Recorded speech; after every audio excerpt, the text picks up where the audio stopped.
Prosesnya sejauh ini ya sudah sebagai tersangka ya tentunya.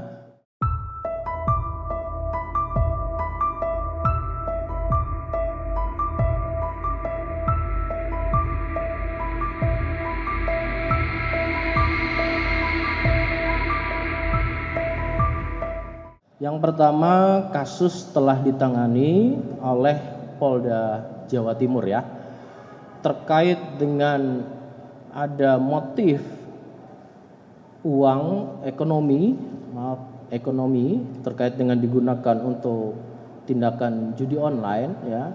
Ini termasuk bagian daripada proses pendalaman Polda Jawa Timur, termasuk hal yang lainnya nanti tentu akan disampaikan oleh Polda Jawa Timur.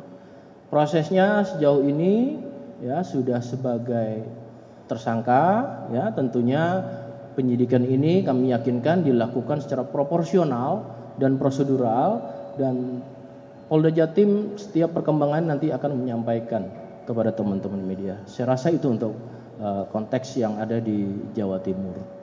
Kemudian yang selanjutnya tentu Polri ya, dalam hal ini secara fungsi Bareskrim adalah salah satu sub satker daripada Polri yang melakukan proses penegakan hukum, di mana amanah undang-undang, undang Harkamtibmas, perlindungan, pengayoman dan pelayanan, tentu juga ada penegakan hukum. Langkah-langkah setiap tindakan penegakan hukum tentu akan dilakukan oleh Bareskrim dalam melihat adanya gangguan Kamtibmas yang ditimbulkan atau dimunculkan karena adanya gangguan nyata yang sifatnya adalah kejahatan. Tujuannya juga adalah memelihara Kamtibmas. Terkait dengan pertanyaan tadi ya, tentu saya pertanyaan ini belum bisa kami sampaikan data, nanti kami mintakan, tetapi terus melakukan kegiatan sesuai dengan amanah undang-undang. Ya.